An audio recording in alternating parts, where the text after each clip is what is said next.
좋아요, 구독! 네, 팀장님 계속해서 시장은 약세 흐름을 보이고 있습니다. 이런 시장 상황 속에서 거래소는 LNF의 코스피 이전 상장 예비 심사를 승인하면서 상승세를 보이다가 지금 그 상승폭이 많이 줄어들어 있는 상태입니다. 강보합권 정도에서 주가가 반응을 하고 있는데 그런데 지난 5년 동안 코스피에 편입된 기업 10곳 중에서 포스코 퓨처엠을 제외하고는 모두 하락세를 보였습니다. 그렇다면 LNF가 코스피 시장을 이전 상장한다면 주가는 어떻게 흘러갈까요?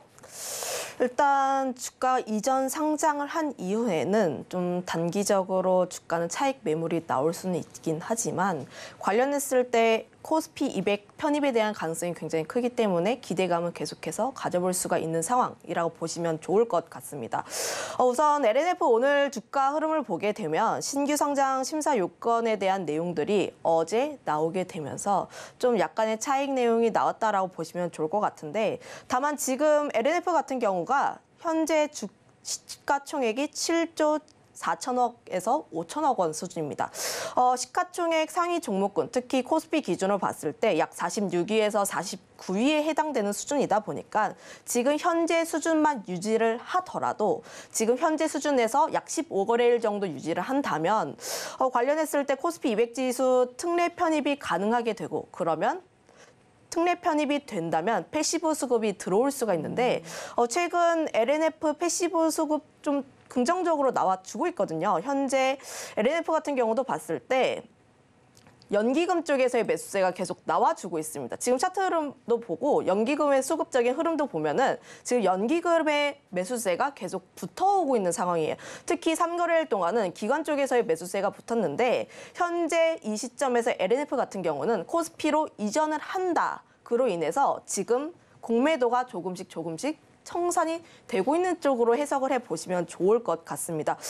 그로 인해서 지금 현재 시점에서 단기적으로 LNF 같은 경우는 코스피 이전 상장에 대한 기대감을 안고 주가가 추가적으로 상승이 가능할 수는 있다. 다만 코스피가 이전을 하게 된다면 관련했을 때 그 기대감을 안고 주가가 상승을 했던 만큼 차익 실현이 어느 정도 나올 수는 있다는 점. 그로 인해서 코스피 이전 상장을 한 이후에는 LNF가 코스피 상위 50위 이내에서 얼마까지 버텨주는지가 가장 중요한 만큼 관련했을 때 코스피 이전 상장 이후에는 그 순위를 계속해서 체크를 해볼 필요가 있지 않을까라고 보여지고 있습니다. 네, LNF가 코스피를 이전 상장한 이후에 50위권 정도의 순위를 어떻게 유지를 하는지를 지켜보면 좋겠다는 의견을 주셨습니다. 그런데 최근에 LNF의 경우에는 실적을 발표했는데 실적 쇼크를 기록했습니다. 이유를 살펴본다면 리튬 가격이 하락하고 전기차 수요 둔화 때문이다라는 이야기가 전해져 왔습니다. 그렇다면 LNF의 실적 부진이 장기화할 가능성은 어느 정도일까요?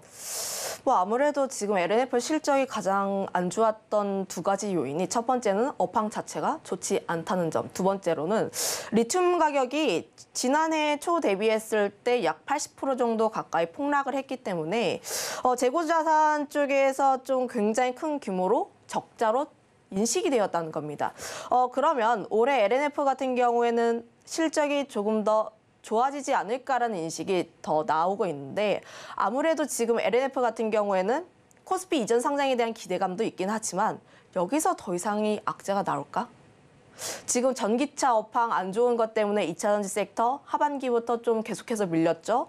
리튬 가격도 굉장히 큰 폭의 하락세가 나왔는데 관련했을 때 리튬의 가격 여기서 더 떨어지면 떨어질 수는 있어요. 떨어질 수는 있어요. 하지만 YOY 대비했을 때, 그러니까 QOQ 대비했을 때 여기서 과연 얼마만 지난 하락폭만큼 네. 더 하락할까? 이런 생각으로 좀 접근을 해보시면 사실 2차 전지를 좀 장기적으로 보시는 분들 같은 경우를 보시면 현재 신규 매수의 시점이 다가오고 있는 것은 맞아요. 업황에 대한 불확실성, 우려에 대한 내용들도 알고 있기는 한데 관련했을 때 2차 전지 섹터 더 이상의 악재가 있을까로 접근을 해본다면 조금씩 분할 매수의 관점으로 접근을 해보는 것도 지금 나쁘지는 않은 선택 중 하나일 것 같다라고 판단을 하고 있습니다. 다만 지금 업황의 반등 시기가 추세가 전환되느냐 그거에 대한 문제는 아니에요. 조금씩 분할적인 매수 관점으로 접근을 해봤을 때 LNF 같은 경우로 보면 4분기 실적 너무 안 좋았으니까 여기서 좀 더 실적이 안 좋게 나오더라도 그 이전만큼의 하락분은 나오지 않을 것 같다라는 측면에서 접근을 해본다면 LNF 실적에 대한 부분은 좀 긍정적으로 바뀔 수는 있지 않을까. 다만 리튬 가격이 반등을 한다가 전제 조건이긴 합니다. 네. 리튬 가격이 반등을 한다가 전제 조건이지만 더 큰 하락분이 나올지에 대해서는 저희가 살펴봐야겠다라는 의견을 제시해 주셨습니다. 앞서서 코스피로 옮겨갔던 포스코 DX의 경우는 이달 들어서 주가가 14% 정도 내림세를 보이고 있습니다. 그렇다면 반등을 위해서는 어떤 요건이 필요한 걸까요? 뭐 아무래도 포스코 DX 역시도 좀 업황에 대한 내용들이 좀 가시화가 되어야 하지 않을까. 앞서 이야기를 한 것처럼 포스코 DX 같은 경우도 관련했을 때 좀 그런 부분도 필요하지 않을까라고 보여지고 있긴 한데 우선 첫 번째로 포스코 DX의 주가 차트 흐름을 보면서 이야기를 해보도록 할게요. 포스코 DX 상장에 대한 내용이 나왔을 때 주가의 상승세가 굉장히 가파르게 나왔습니다. 가파르게 나온 다음에 1월 2일에 코스피로 이전을 하고 그때부터 하락세가 나왔어요. 왜 그랬을까라고 보면은 아무래도 기대감 때문에 들어왔던 물량이 차익 실현으로 나왔다라고 보시면 좋을 것 같고요. 거기다가 더해서 포스코 DX가 코스피로 이전 상장을 하겠다라고 한 가장 주요 원인이 공매도에 대한 내용입니다.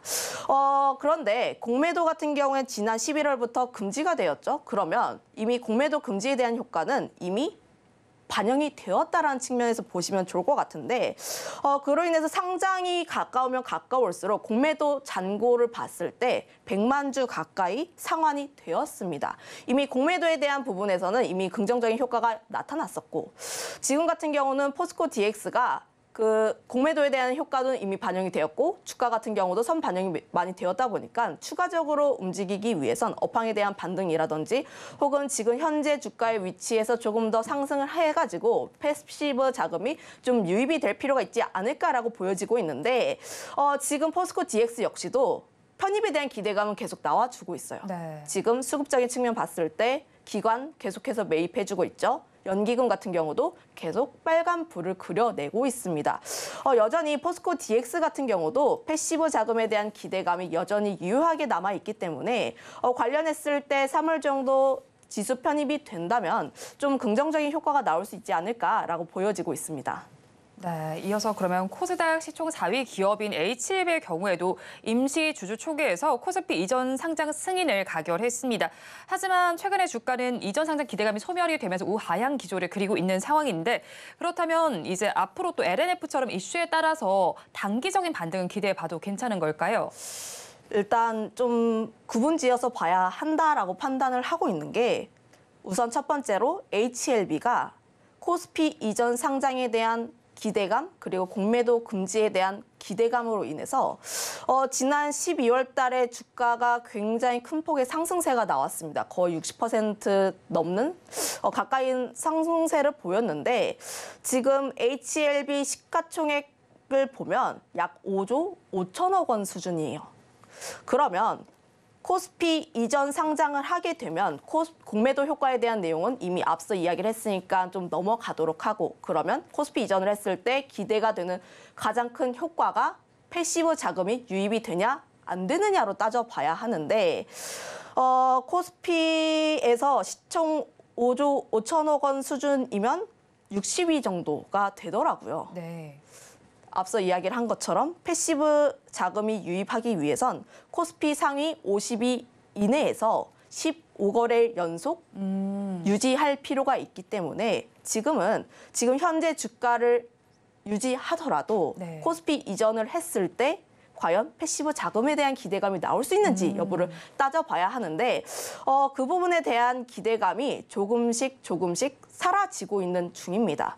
특히 HLB 같은 경우는 기관이라든지 연기금 쪽에서의 수급적인 측면도 붙어주지 않고 있는 상황이다 보니까 이런 부분을 봤을 때는 지금 HLB 코스피 이전에 대한 기대감은 남아있긴 하지만 네. 패시브 자금에 대한 기대감은 조금씩 사라지고 있다라는 측면에서 좀 이해를 해보시면 좋을 것 같습니다. 그러니까 주가가 밀리기 때문에 패시브 자금이 유입될 가능성이 좀 낮다라고 보시는 네, 거잖아요. 그런 측면을 네. 이해를 해보시면 좋을 것 같아요. 네, 그렇다면 이제 HLB가 하고 있는 사업군을 좀 살펴봐야 될 것 같은데 리보세라닉과 같은 경우에는 사실 뭐 병역요법과 관련해서 긍정적인 이슈도 나오는 만큼 주가가 앞으로 조금 더 오를 가능성도 있지 않나요?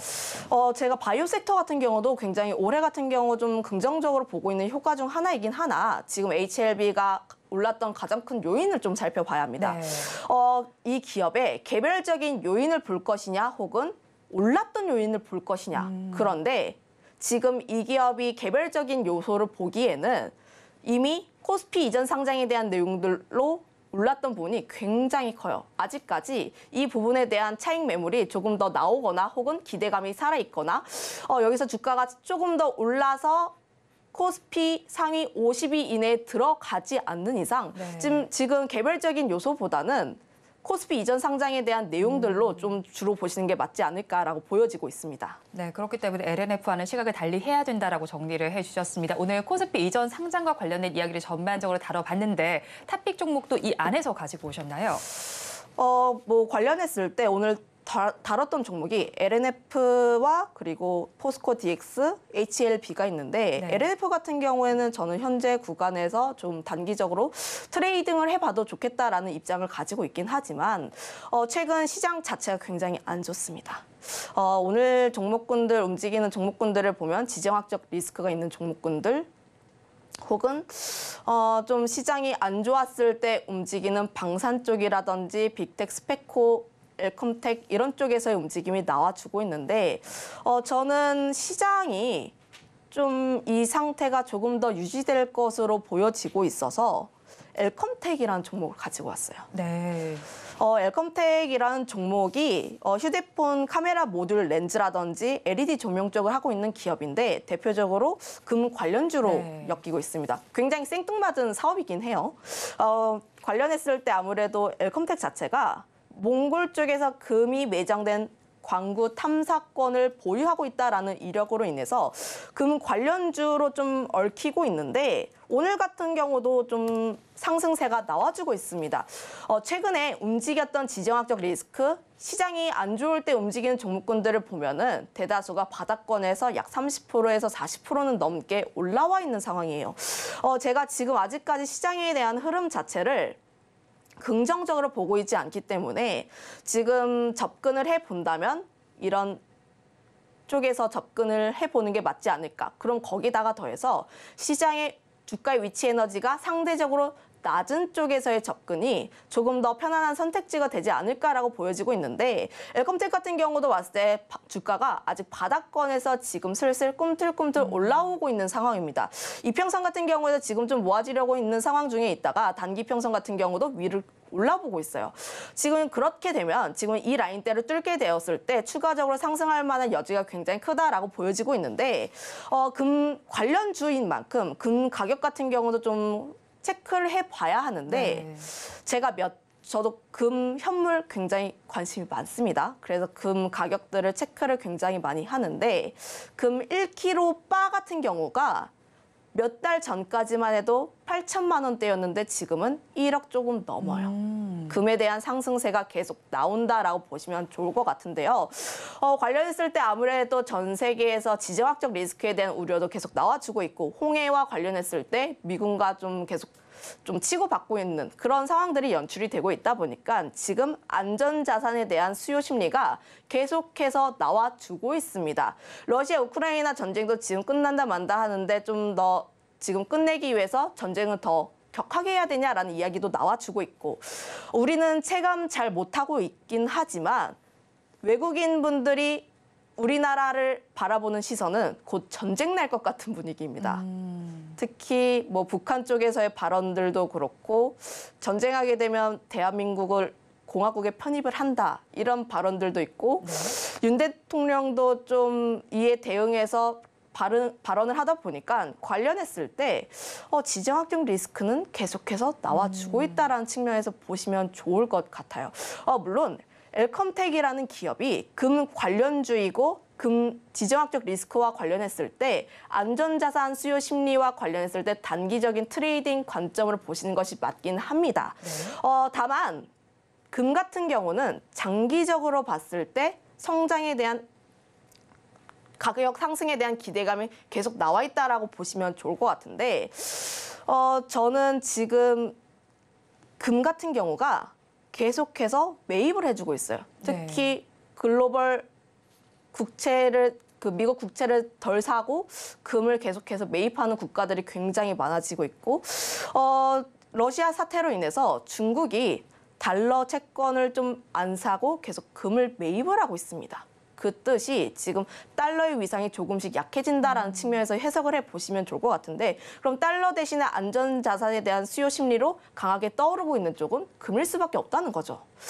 그런 측면에서 봤을 때 금 같은 경우도 수요가 계속해서 나올 수밖에 없는 여지가 있기 때문에 이런 장기적인 시안에 대해서는 참고 정도만 해보시면 좋을 것 같고 우선 단기적인 측면에서 봤을 때 지정학적 리스크로 인한 금 가격 같은 경우가 조금씩 더 튀어오를 가능성이 있다는 점을 봤을 때 엘컴텍이라는 종목 좀 관심 있게 보시면 좋을 것 같습니다. 네, 그럼 가격 전략 어떻게 잡아갈까요?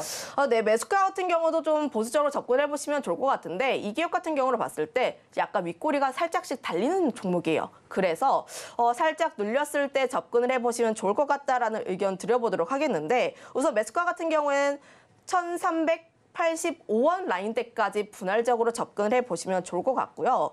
목표가 같은 경우에는 1,670원대 그리고 손절가는 1,280원대 정도 제시를 하도록 하겠습니다.